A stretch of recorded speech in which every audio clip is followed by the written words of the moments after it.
आज हम जिस टॉपिक पे बात करेंगे, जो टॉपिक हमें कवर करना है that is banking and the management of financial institutions. It's a long topic.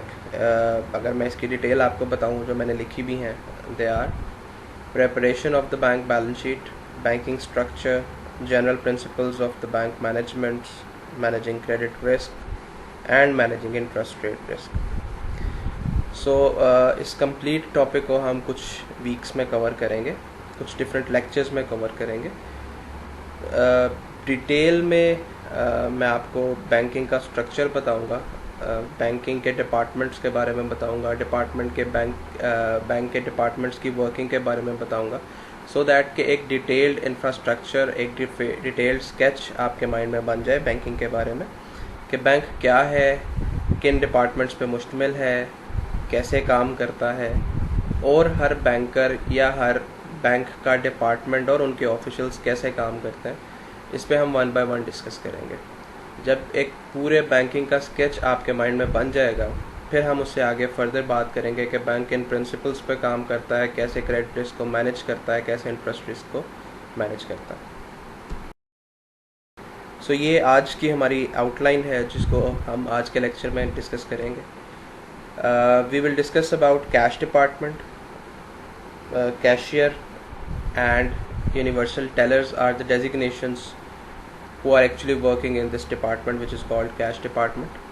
Then we have account opening department. It is one of the important banking department because it is the one on whom the basic contract between a banker and a customer establishes.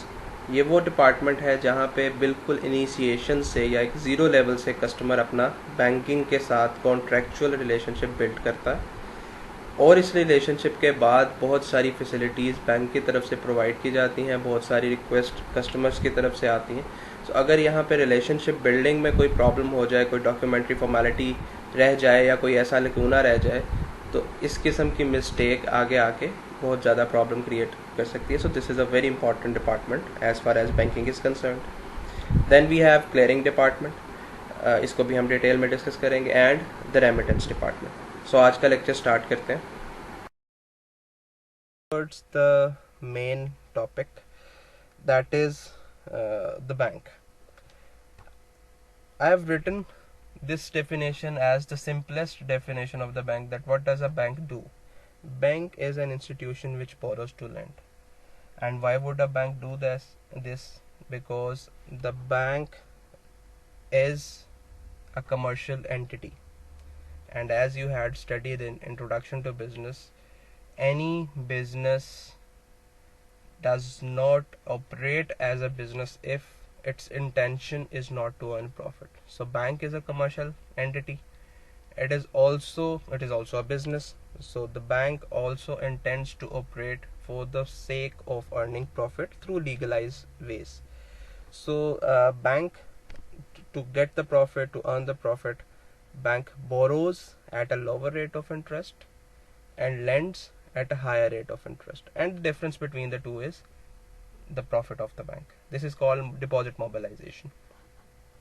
For example, bank किसी deposit holder से 10% के ऊपर deposit लेता है 1 लाख रुपए का। अगर bank इसको 10% या उससे कम पे ही लेंड कर देगा, that means the bank is going to earn loss, because बहुत सारी एडमिनिस्ट्रेटिव कॉस्ट्स हैं, बहुत सारी मार्केटिंग कॉस्ट्स हैं। इस लिए लाजमी है कि बैंक को अगर प्रॉफिट अर्न करना है तो bank lower rate of interest पे बोरो करे, चाहे वो डिपॉजिट होल्डर से ले रहा है, चाहे वो किसी दूसरे बैंक से ले रहा है जिसको इंटर बैंक बोरिंग कहते हैं, चाहे वो स्टेट बैंक से या सेंट्रल बैंक से ले रहा है। लेंडिंग हमेशा बोरिंग रेट से ज़्यादा होती है, and the difference between the two is profit of the bank. इसके अलावा बहुत सारी अब सर्विसेज बैंक प्रोवाइड करना शुरू कर दी हैं, जिसका भी थोड़ा सा ओवरव्यू मैंने आपको बताया, जैसे लॉकर्स की, रेमिटेंस की बहुत सारी फैसिलिटीज़ हैं। But the prime purpose for which the bank was established earlier for the first time, that was to mobilise the funds. That was to take money from those who had saved through their income, and providing opportunities who wanted to take the money or borrow the money. So that means the bank at one side borrows the money, and the other side it lends the money to whom they have certain needs, probably for personal needs, which is called consumer banking. probably the commercial needs, probably the need for the business. So whenever a person, an institution, an organization wants to expand, it needs resources, it needs fund, it needs money. So if it does not has money by itself, then it has the option to go to the bank and take the money as a loan. So this is what a bank actually does. अब हम बात करते हैं functions of banker की. Functions of bank की अगर हम अच्छी अंडरस्टैंडिंग लेना चाहें तो हमें एक ओवरव्यू, एक स्केच लेना पड़ेगा कि पूरे बैंक में होता क्या है. बेसिक जो पर्पस है बैंक का, it's a commercial entity that is to earn profit. और बैंक ऐसा कैसे करता है? बैंक बोरो करता है फर्दर एडवांसिंग करने के लिए, लेंडिंग करने के लिए, और रेट ऑफ इंटरेस्ट का जो डिफरेंस है वो बैंक उससे प्रॉफिट अर्निंग करता है. लेकिन इसके अलावा बहुत सारे वेन्यूज़ हैं, बहुत सारी अपॉर्चुनिटीज़ हैं, बहुत सारे ऐसे ऑपरेशंस हैं जो बैंक करता है अपनी प्रॉफिटेबिलिटी को इंक्रीज करने के लिए. सो वो कौन कौन से ऑपरेशंस हैं, या बैंक में कौन कौन सा स्टाफ होता है, या बैंक में कौन कौन से डिपार्टमेंट्स हैं. फंक्शंस ऑफ बैंकर को अंडरस्टैंड करने के लिए हम रोल्स ऑफ बैंकर की भी पहले बात करेंगे. मैं आज आपको पूरे बैंक का एक स्ट्रक्चर, पूरे बैंक की एक वर्किंग और पूरे बैंक के डिफरेंट डिपार्टमेंट्स जो जो ऑपरेशंस परफॉर्म करते हैं ब्रीफली उसका इंट्रोडक्शन दूंगा, सो दैट कि जब हम फर्दर इसकी एडवांस स्टडीज़ के ऊपर जाएं तो आपको ये स्केच माइंड में हो और आपको पता हो कि कैसे एक दूसरे से बैंक इंटीग्रेटेड है, कैसे एक ऑपरेशंस डिपार्टमेंट कैसे दूसरे ऑपरेशंस डिपार्टमेंट से और सिमिलरली बाकी डिपार्टमेंट्स के साथ इंटीग्रेट होके बैंक की प्रॉफिटेबिलिटी के लिए काम करता है. सो सबसे पहला department that is a cashier और यूनिवर्सल टेलर. कैशियर का जब मैं नाम लेता हूं तो आपके जहन में कोई फाइनेंशियल, पैसे की लेन देन, डीलिंग्स, इस चीज से रिलेटेड बातें आती हैं. हम इसको पढ़ते हैं. Accurately and efficiently process and record routine transactions for bank customers, including cashing checks, accepting deposits and withdrawals, processing loan payments and money transfers. Promote and advise on the bank's product and services. So basically जो cashier, अगर हम बहुत पुराने era की बात करें, starting of the bank की बात करें, तो कैशियर का primary purpose, responsibility was just to take deposit and to facilitate withdrawal of money.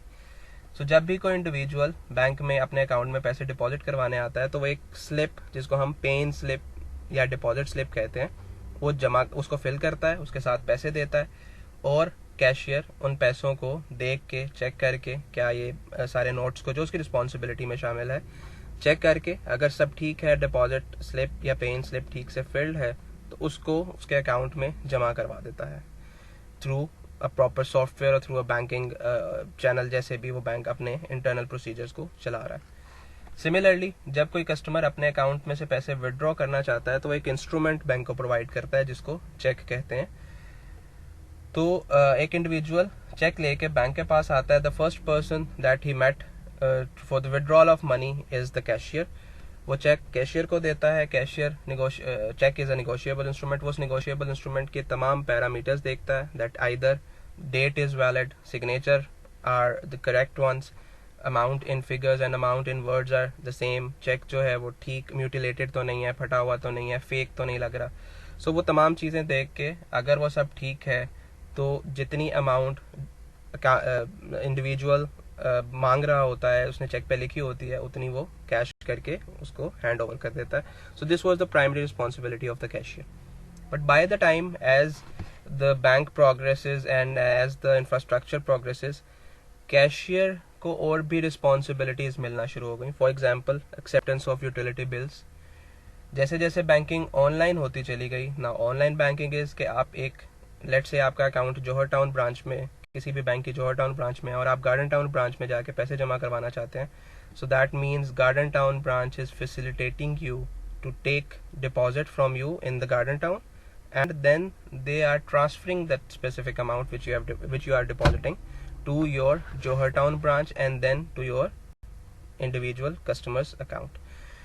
So जैसे जैसे बैंकिंग ऑनलाइन होती गई, ब्रांचेस एक दूसरे से इंटरलिंक्ड होती गई, तो ये सारा प्रोसेस भी कैशियर को ही सौंपा गया और उसका नाम कैशियर से चेंज करके यूनिवर्सल टेलर कर दिया गया. Now universal teller is a Prestige kind of name, उसको उसकी सेल्फ एस्टीम को बेहतर किया गया कैशियर से हटा के यूनिवर्सल टेलर को नाम दे के, और बहुत सारी ऐसी रिस्पॉन्सिबिलिटीज़ उसकी सैलरी में इजाफा करके ऐड कर दी गई, जैसे मैंने आपको बताया acceptance of utils, online transfers, बहुत सारे जो बैंक्स हैं उसमें डिमांड ड्राफ्ट और पे ऑर्डर का काम भी यूनिवर्सल टेलर को दिया जा रहा है। सेकेंड डिपार्टमेंट जिस पे हम बात करेंगे that is account opening department. Account opening department को दो मेजर हिस्सों में डिवाइड करते हैं। The first one is relationship side and the second one is operations side. Relationship side वो है जिनकी रिस्पॉन्सिबिलिटी है डिपॉजिट लेके आना। बेसिकली ये मार्केटिंग साइड है बैंक की। इससे पहले मैं एक चीज़ क्लियर करता जाऊँ कि बैंक की बैलेंस शीट भी दो हिस्सों पे मुश्तमिल है जैसे बाकी कंपनीज की। The one side is assets and the other one is liabilities. तो जब भी हम डिपॉजिट की बात करेंगे, जब भी कोई बैंक में पैसा लाने की बात करेंगे, डिपॉजिट मोबिलाइजेशन की बात करेंगे, डिपॉजिट इनटेक की बात करेंगे, that means we are talking about liability side of the bank. क्यों? Because deposit is the money which the bank will repay after some time on a specific duration or as per the demand of the customer or the deposit holder. So जब भी पैसा वापस मांगा जाएगा bank की responsibility है कि bank वो पैसा वापस करेगा। So that means it is a liability of the bank. On the other side जब बैंक एडवांस करता है, लोन देता है, तो हम बात कर रहे होते हैं asset side of the bank की, बिकॉज ये वो पैसा है जो कस्टमर लेता है एज अ लोन और उसके बाद एक सर्टेन टाइम पीरियड के बाद बैंक को वापस करना होता है। So it's a asset of the bank. यहाँ पे अकाउंट ओपनिंग की बात करें और अकाउंट ओपनिंग में अगर हम रिलेशनशिप साइड की बात करें, so that means we are talking about liability side of the bank. So liability side में आपने मार्केट में बहुत सारे ऐसी जॉब्स ऑफर भी सुनी होंगी। BSO की जॉब वैकेंट है, BDOs की जॉब वैकेंट है। That means BDO means business development officer, BSO means business services officer. तो इस किस्म के मुख्तलिफ नामों के साथ मुख्तलिफ बैंक्स हायरिंग करते हैं जिसको हम relationship side of liability side of the bank की बात कर रहे हैं। इनकी प्राइमरी रिस्पॉन्सिबिलिटी मार्केटिंग करना, मार्केट में जाना, मुख्तलिफ लोगों से मिलना और उन लोगों से डिपॉजिट लेके आना। इनकी जॉब नेचर जो है most of the times commission, कुछ बेसिक सैलरी और उसके बाद कमीशन बेस्ड होती है। The more deposit they bring to the bank, the more earning they will do with that money. So this is relationship side. The second important side is operation side. Now remember, account opening is a very very important department of any bank. Why? Because it is the primary thing, it is the primary department, it is the primary place where relationship between the bank and the customer is being developed. अगर ये relationship ठीक से develop नहीं हुआ, that means all the future dealings of the bank will be at stake. For example, आपने customer का data लेते हुए उसमें कोई गलती कर दी, आपने CNIC नंबर या CNIC चेक किया और CNIC को मैच नहीं किया उस बंदे से जो आपके सामने अकाउंट ओपनिंग के लिए बैठा हुआ है। अकाउंट एक दफ़ा ओपन हो गया, अब वो कस्टमर के अकाउंट में जितनी ट्रांजैक्शंस हैं वो तो उस ID नंबर पे हो रही हैं, लेकिन आपने तो वो चेक ही नहीं किया कि वो जो ID कार्ड है क्या उसी बंदे का है जो आपके सामने अकाउंट ओपन करवाने के लिए आया था। तो ऐसे सिनेरियो से निकलने के लिए बहुत सारे फंक्शनैलिटीज़ अब डेवलप हो चुकी हैं, बायोमेट्रिक्स आ चुकी हैं, but the main point to say is you need to be very vigilant while opening any bank account if you are working in account opening department. So account opening department के operations की बात करूँ तो सबसे पहले account opening form fill करना, उसको verify करवाना, then there is a thing which is called KYC, know your customer. ये एक इंटरनल डॉक्यूमेंट होता है बैंक का, जिसके अंदर बैंक आपसे मुख्तलिफ बातों के थ्रू आपकी वेरिफिकेशन करने की कोशिश कर रहा होता है कि आपके जो पैसे आएंगे इस अकाउंट में वो कहाँ से आएंगे। ऐसा क्यों है? बिकॉज बैंक की रेगुलेशंस है कि ब्लैक मनी को बैंकिंग चैनल के थ्रू ऑपरेट होने से बचाना। सो बैंक आपसे पूछता है, लेट्स से एक सैलरीड इंडिविजुअल है जिसका अकाउंट ओपन करना है, तो बैंक का जो रिप्रेजेंटेटिव है, जो अकाउंट ओपनिंग डिपार्टमेंट में ऑपरेशन साइड में बंदा काम कर रहा है, वो आपसे पूछेगा कि आपकी सैलरी कितनी है, या आपसे सैलरी स्लिप डिमांड करेगा एज पर प्रोसीजर। मैं ज्यूम करता हूँ सैलरी 50,000 है, सो सिंपली मल्टीप्लाई करेगा 50,000 into 12, 6 lakh will be the answer. So वो एज्यूम कर रहा है कि एक आपके अकाउंट में एक साल में 6 लाख तक ट्रांजेक्शन होगी इन टर्म्स ऑफ सैलरी। फिर वो आपसे पूछता है और सर इसके अलावा आपकी कोई अर्निंग, कोई पार्ट टाइम जॉब या कोई ऐसी प्रॉपर्टी जिस पे रेंट आ रहा हो आपको। सो वो कैलकुलेट करने की कोशिश कर रहा है कि आप पूरे साल में इस अकाउंट में कितना डिपॉजिट मोबिलाइज करवाएंगे, कितना डिपॉजिट आएगा और कितना डिपॉजिट विड्रॉ हो सकता है। So based on that talk और बेस्ड ऑन दैट एक्सपीरियंस वो KYC फॉर्म फिल करेगा और उसमें ये मेंशन करेगा कि इस इंडिविजुअल के अकाउंट में एक साल में अप्रॉक्सीमेटली इतनी ट्रांजैक्शन होगी। अब अगर तो वो ट्रांजैक्शन पूरे साल में विद इन द लिमिट रहती है जितनी KYC फॉर्म में लिखी गई है, that means account is operated very well. लेकिन अगर वो ट्रांजैक्शन ज्यादा हो गई है, उस फॉर एग्जांपल बैंकर ने KYC फॉर्म में लिखा था कि इस इंडिविजुअल के अकाउंट में 10 लाख की एनुअल ट्रांजैक्शन होगी और वो ट्रांजैक्शन एक माह में 15 लाख, नेक्स्ट मंथ में 30 लाख, उससे नेक्स्ट में 50 लाख तक जा रही है, दैट मीन समथिंग सस्पिशियस। कहीं ब्लैक मनी आ रही है या कोई ऐसा पैसा जो कि उस इंडिविजुअल से बिलोंग नहीं करता, क्योंकि उसकी सैलरी तो 6-7 लाख थी, कुछ पर्क्स मिला लिए, कुछ रेंटल एग्रीमेंट के थ्रू या कुछ रेंटल इनकम मिला ली, सो सब कुछ मिला के 10 लाख बनता था। 50 लाख की ट्रांजेक्शन अगर हो रही है, दैट मीन्स समथिंग इज। सो ये सारा काम जो है ये अकाउंट ओपनिंग डिपार्टमेंट कर रहा होता है। वो एक रिलेशनशिप को प्योर, सो दैट के ऑडिट में ऑब्जेक्शन ना लगे, एक रिलेशनशिप को ज़्यादा से ज़्यादा फैसिलिटेटिंग रखने में अकाउंट ओपनिंग का ऑपरेशन साइड जो है वो बहुत इंपॉर्टेंट रोल प्ले करती है। इसके अलावा chequebook issuance, ATM issuance, different changing in the account और उसकी डिटेल्स में जितनी भी चेंजिंग है, ये सारा अकाउंट ओपनिंग डिपार्टमेंट में ऑपरेशन साइड वाला इंडिविजुअल कर रहा होता है। फिर हम बात करते हैं क्लियरिंग डिपार्टमेंट की। क्लियरिंग डिपार्टमेंट, अभी मैंने थोड़ी देर पहले आपको बिल्स कलेक्शन में या चेक कलेक्शन में एक एग्जांपल दी थी कि एक इंडिविजुअल का अकाउंट HPL में है, जबकि उसकी जो प्रोसीड्स आनी है, जो चेक उसको मिला है वो MCB बैंक का है। सो इसका जो पूरा प्रोसेस है, बैंक एज एन एजेंट वो प्रोसेस परफॉर्म कर रहा होता है और उसी प्रोसेस में जो लोग काम करते हैं हम कहते हैं जी क्लियरिंग डिपार्टमेंट में काम करते हैं। सो क्लियरिंग डिपार्टमेंट क्या है? It is settlement of cheques और negotiable instruments belonging to different banks for settlement of claims. वही मैं एग्जांपल कैरी ऑन करता हूँ कि आपका अकाउंट HBL में है और आपको जो चेक मिला है वो MCB बैंक का है।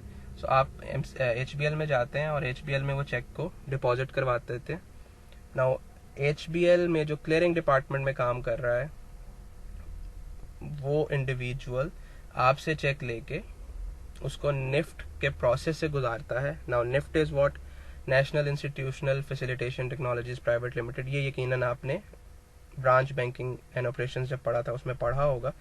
ये एक इदारा है जो ज़ेली इदारा है सेंट्रल बैंक का, स्टेट बैंक ऑफ पाकिस्तान का, जो ये सारे प्रोसेस को, क्लियरिंग के प्रोसेस को फैसिलिटेट करता है। एक बैंक के दूसरे बैंक पे क्लेम्स को थ्रू चेक या थ्रू निगोशिएबल इंस्ट्रूमेंट्स जो आते हैं उनको सेटल करता है। तो क्लियरिंग डिपार्टमेंट में इंडिविजुअल जो काम कर रहा है वो आपके चेक को रिसीव करेगा और इसी तरह बहुत सारे और कस्टमर के चेक्स जो मुख्तलिफ बैंक हैं उनको इकट्ठा करता है, उसको निफ्ट के इंडिविजुअल को हैंड ओवर करता है। देन उसके अगेंस्ट जो नेक्स्ट डे प्रोसीड्स आती हैं वो इंडिविजुअली कस्टमर के अकाउंट में जब क्रेडिट होती हैं, सो उसमें क्लियरिंग को रिलीज करने का एक प्रोसेस होता है। वो सारा प्रोसेस क्लियरिंग डिपार्टमेंट में हो रहा होता है। सो अगर मैं समराइज करूं, क्लियरिंग डिपार्टमेंट का काम मुख्तलिफ बैंकों के जब चेक्स आते हैं तो उनकी प्रोसीड्स अपने कस्टमर के अकाउंट में जमा करवाने के लिए जितना प्रोसेस है वो क्लियरिंग डिपार्टमेंट कर रहा होता है।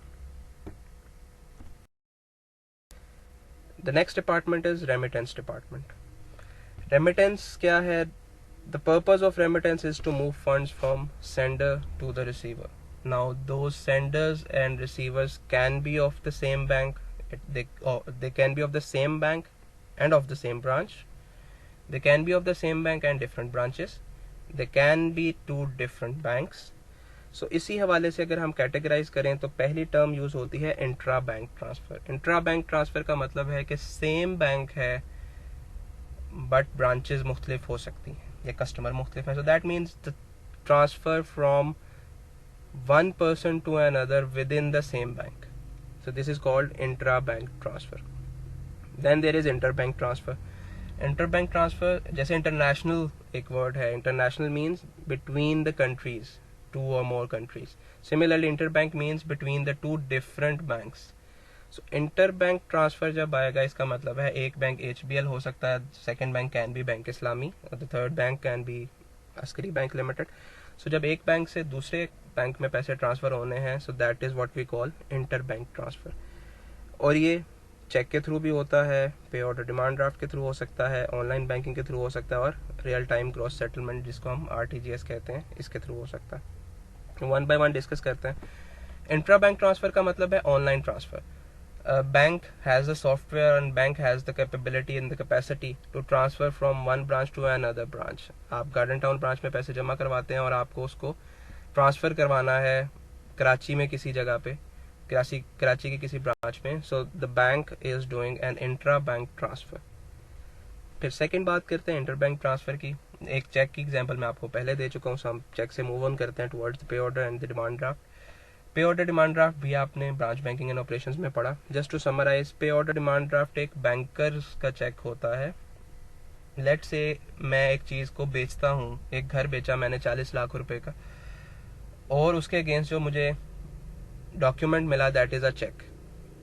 सो आई हैव अ डाउट कि जिसने मुझे चेक दिया है अगर उसके अकाउंट में पैसे ना हुए तो मुझे ये प्रोसीड्स नहीं मिलेंगी। सो इसलिए मैं चेक एक्सेप्ट नहीं करता और मैं उसे कहता हूँ कि मुझे पे ऑर्डर डिमांड ड्राफ्ट या बैंकर्स चेक बना के दें। Now what is a bankers cheque? Bankers cheque जो है ये एक बैंक का अपना इशू किया गया चेक है, ना कि कस्टमर का। सो द प्रोसेस इज कि वो कस्टमर जिसने मुझे पैसे देने हैं वो अपने बैंक में जाएगा और अपने बैंक में रिक्वेस्ट फिल करेगा कि एक बैंकर्स चेक बना दें। Now the bank first deduct that amount from customers account. जो भी इंडिविजुअल जिसने मुझे पैसे देने थे, जब वो अपने बैंक में जाएगा तो उसके बैंक को तो पता है कि अकाउंट में पैसे हैं या नहीं। सो वो बैंक पहले एक चेक के थ्रू कस्टमर के अकाउंट से पैसे डेबिट करेगा और अपने अकाउंट में, यानी कि बैंक के अकाउंट में, इसको हम फ्लोटिंग अकाउंट कहते हैं, उसमें जमा कर लेगा। और फिर उसके बाद उस अमाउंट की बेस पे एक डिमांड ड्राफ्ट या पे ऑर्डर या बैंक का चेक बना देगा। Now that cheque is called bankers cheque because ये बैंक ने इशू किया है और उस पर साइन भी बैंकर्स के होते हैं, अटॉर्नी होते हैं। सो अब बैंकर्स चेक या डिमांड ड्राफ्ट पे ये श्योरिटी है कि इनसफिशिएंट फंड्स ऑफ कस्टमर की बिना पे ये रिटर्न नहीं हो सकता क्योंकि बैंक ने पैसे तो कस्टमर से पहले ही डिडक्ट कर लिए हों। सो ये एक सेफ्टी डॉक्यूमेंट है, सिक्योर डॉक्यूमेंट है इन कंपैरिजन टू चेक। फिर बात करते हैं ऑनलाइन बैंकिंग की। जैसे जैसे टेक्नोलॉजी एडवांस हुई, बहुत सारे ऑप्शंस आए जिसमें से एक ATM है, एक इंटरनेट बैंकिंग है या मोबाइल बैंकिंग है, कि मुझे बैंक में जाने की भी ज़रूरत नहीं है। मैं एक ATM के थ्रू एक अकाउंट से दूसरे अकाउंट या एक बैंक के अकाउंट से दूसरे बैंक के अकाउंट में ट्रांसफ़र कर सकता हूँ। इस ट्रांजैक्शन के दरमियान एक चैनल यूज़ होता है जिसको हम कहते हैं थर्ड पार्टी। जैसा कि आपने बहुत सारे ATM कार्ड्स पे देखा होगा, वीज़ा लिखा होता है, एमनेट लिखा होता है, ऑरिक्स लिखा होता है। तो इस सारे प्रोसेस में जो वीज़ा और एमनेट यूज़ हो रहा है, ये थर्ड पार्टी है जो अपने चार्जेस लेती है। बहरहाल ये फैसिलिटेट करते हैं किसी एक बैंक से दूसरे बैंक में फ़ंड ट्रांसफ़र को। And the last transaction which I have written is real time gross settlement. इसको हम डिटेल में भी डिस्कस करते हैं। रियल टाइम ग्रॉस सेटलमेंट समझने से पहले हम एक सिनेरियो पे बात करते हैं। एक सिनेरियो ये है कि आपने 1 लाख रुपए HBL की जौहर टाउन ब्रांच से HBL की वाबरा टाउन ब्रांच में ट्रांसफ़र करना है। सो एक ऑप्शन आपके पास है कि आप पहले जौहर टाउन ब्रांच में जाएं, वहाँ से कैश विड्रॉ करवाएं, ट्रेवल करें टुवर्ड्स वाबरा टाउन ब्रांच और वहाँ पे जाके वो पैसे जमा करवा दें। But obviously it's a risky thing to carry cash from one place to another. Further it's a hectic thing as well. दूसरा सिनेरियो आपके पास ये है कि आप एक चेक के थ्रू पैसे ट्रांसफ़र करते हैं from Johar town branch to the वापडा town branch. Third scenario, ATM is there, आप ATM मशीन के थ्रू एक अकाउंट से दूसरे अकाउंट में पैसे ट्रांसफ़र कर सकते हैं। वो विद इन द बैंक है या विद आउटसाइड द बैंक है, दोनों ऑप्शंस अवेलेबल हैं। उसमें third party as a server use होती है, जैसे मैंने आपको वीज़ा, एमनेट और वन लिंक के बारे में बताया। तो थर्ड पार्टी के थ्रू भी आप पैसा ट्रांसफ़र कर सकते हैं। फिर इससे भी कन्वीनियंट वे है, आपके पास मोबाइल बैंकिंग है, इंटरनेट बैंकिंग है, आप यूज़र नेम पासवर्ड लगाएं और उसके थ्रू घर बैठे हुए पैसा एक जगह से दूसरी जगह ट्रांसफ़र कर दें। लेकिन इन सारी चीज़ों में जो इशू है, that is every product or every method has some limitations. For example, you cannot transfer a specific more than a specific amount from ATM, and similarly through the mobile banking or the internet banking.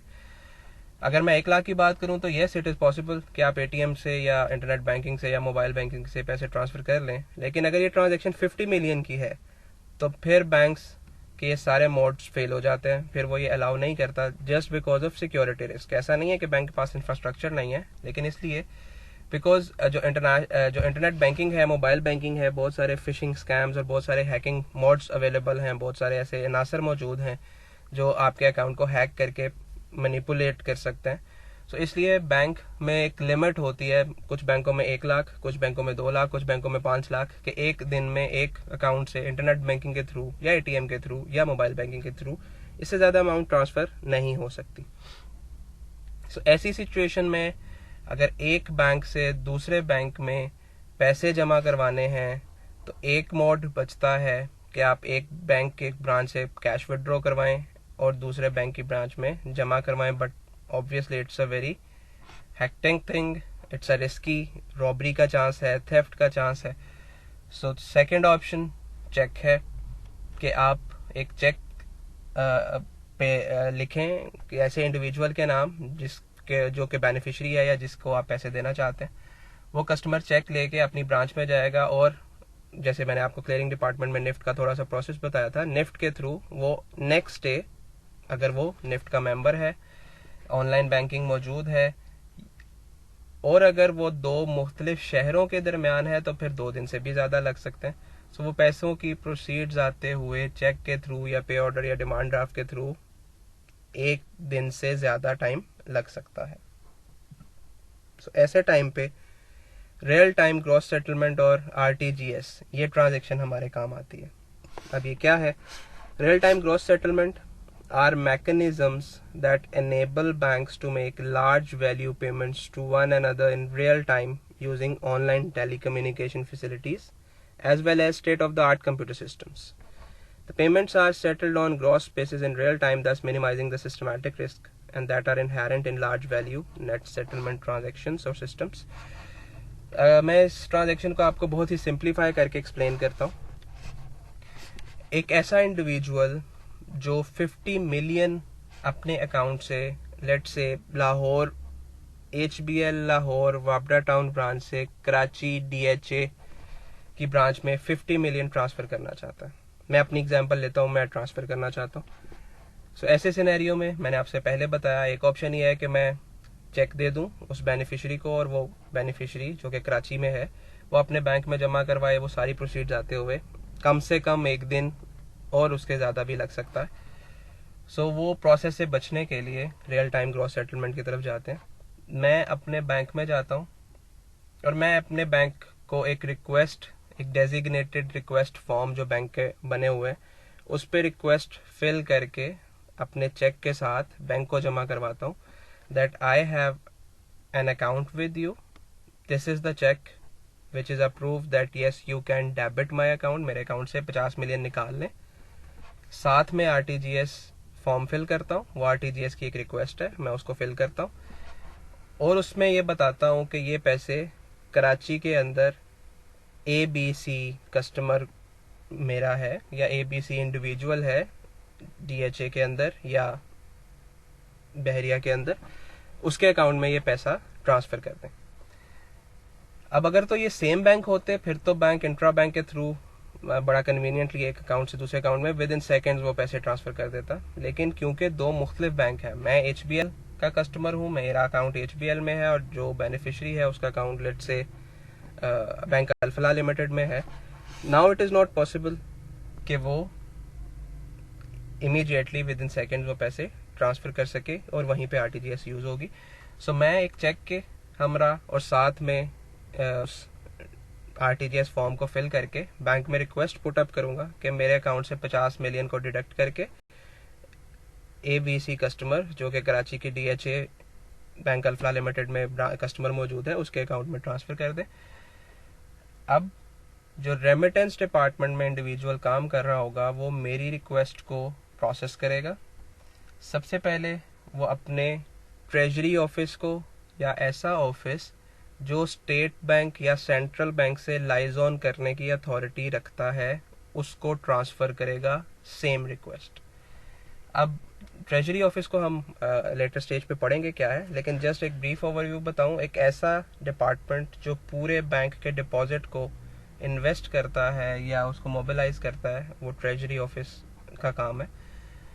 और state bank जो कि पाकिस्तान का central bank है हर individual को allow नहीं करता कि state bank के साथ कांटेक्ट करे या किसी भी ट्रांजैक्शन के हवाले से कोई निगोशिएशन करे। फॉर एग्जांपल जब आप किसी भी डॉक्यूमेंट को अटेस्ट करवाने की बात करते हैं, आपने BBA के अंदर एडमिशन लिया तो अपने डॉक्यूमेंट अटेस्ट करवाने के लिए आप किसी गजेटेड ऑफिसर के पास गए। Now gazetted officer means a specific post that is grade 17 और अबव और whatever the case is.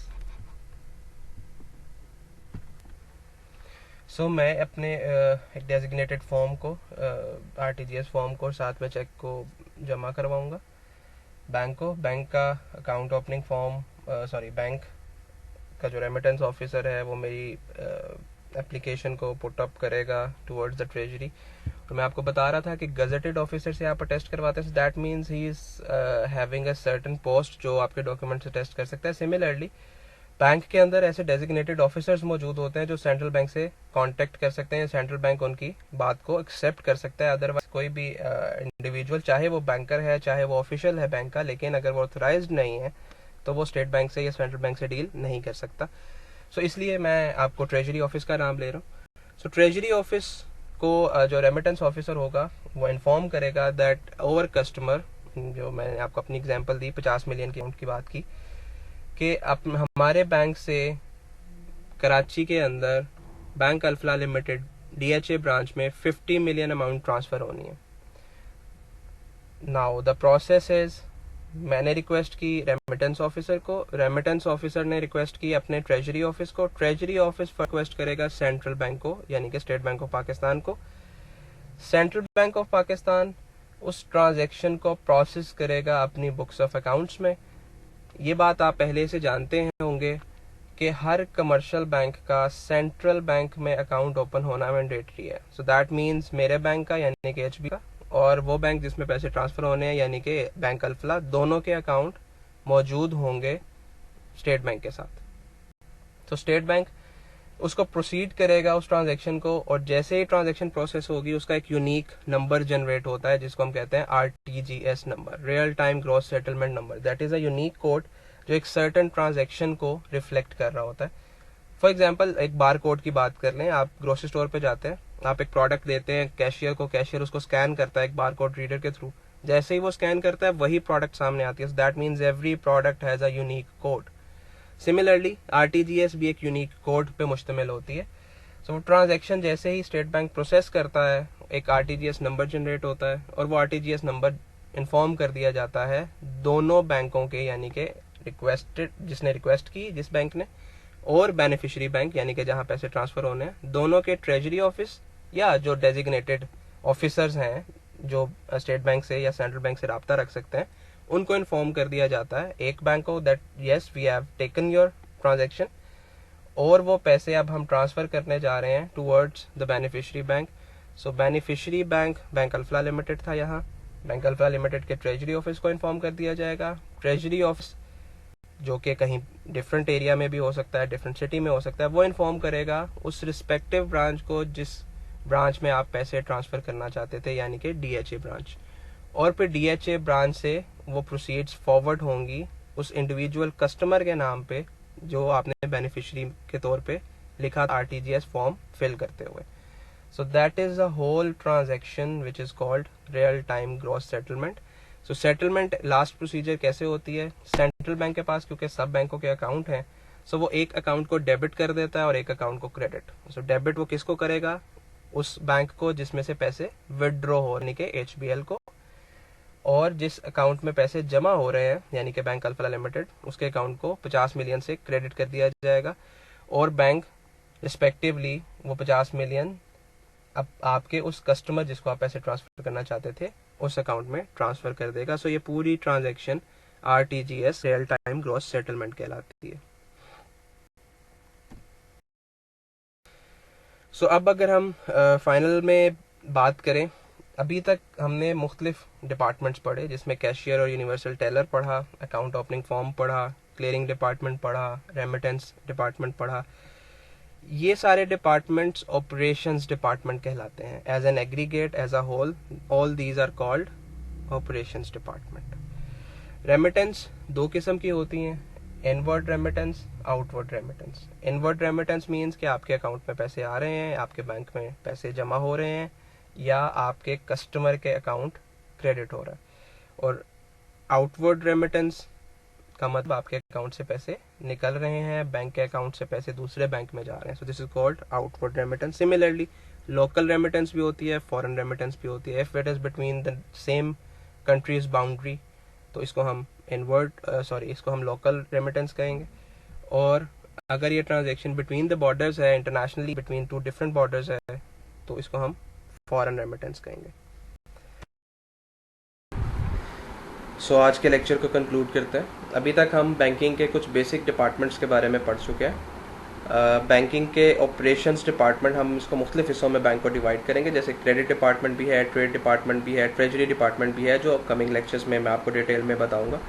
So far operations department के हवाले से जो 4 डिपार्टमेंट्स हमने डिस्कस किए, जिसमें कैश डिपार्टमेंट था, इसमें अकाउंट ओपनिंग डिपार्टमेंट था, इसमें क्लियरिंग डिपार्टमेंट था और इसमें रेमिटेंस डिपार्टमेंट था. आई होप कि ये आपको बहुत अच्छी तरह समझ आ गए होंगे.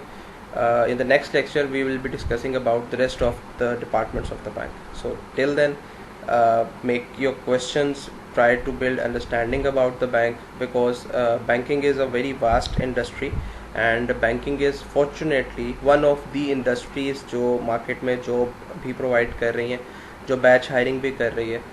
और incumbent की बात करें, fresh graduates की बात करें, तो banking उनके लिए एक बड़ा अच्छा venue साबित हो सकता है. So Jazakallah, stay blessed.